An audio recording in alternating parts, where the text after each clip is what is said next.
शिवद्रोही के द्वारा उत्पन्न हो गया है।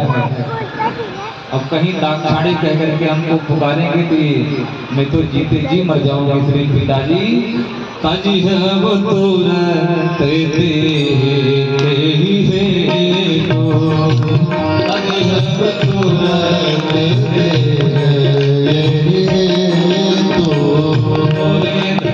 चंद्र मौले देश के तो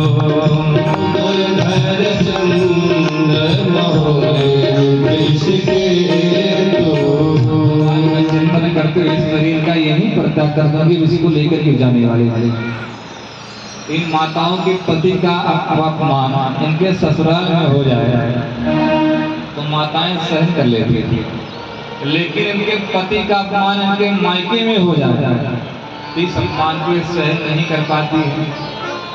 इसलिए देवी सती भोलेनाथ के अपमान को सहन नहीं कर पाई और एक जन कोई उत्तर दिशा में जाकर के बैठ गई पद्मासन लगा करके और ऊपर अपने एक पीला वस्त्र ओढ़ लिया है और मैंने आपकी बात को तो नहीं माना, तो मैंने जन्म जन्मांतर से आपकी चरणों की सेवा की है, तो मुझे चाहे हजारों हजार जन्म लेना पड़े, हर जन्म में मुझे आपका ही साथ चाहिए। और भगवान विष्णु से भी प्रार्थना किया कि हे प्रभु मेरा अकाट प्रेम है बाबा भोलेनाथ के प्रति, इसलिए मेरा अगला जन्म भी प्राप्त हो, भोलेनाथ का ही संग को प्राप्त हो। सती मर्द हर्षण वर मांगा जन्म जन्म सुपद अनुरागा, भगवान भोलेनाथ की भक्ति उनको प्राप्त हो।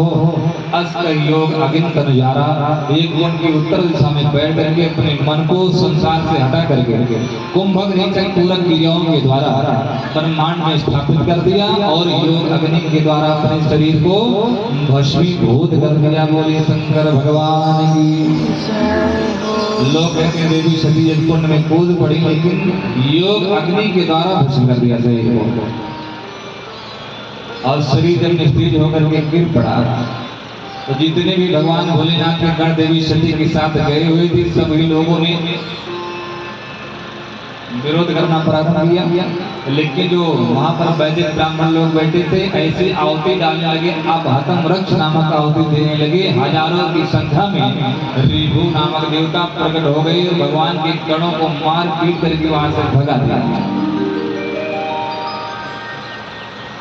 लेकिन अब जितने भी देवी देवता यही सोच रहे हैं कि देवी सती ने अपने प्राणों का परित्याग कर दिया है, तो बाबा देवर्षि नारद पहुंच गए भोलेनाथ के पास। भव भवान्या निधनम प्रजापते रसतर्किताया अवगम्य नारदा।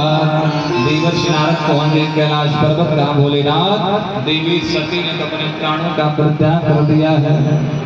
तो भोलेनाथ कुछ नहीं बोले, कहा देवी सती के साथ साथ आपके गणों को भी खूब मारा पीटा गया। तब तो भोलेनाथ को क्रोध आ गया, अपनी जटाओं से एक बाल उखाड़ करके फेंका। वीरभद्र प्रकट हो गए।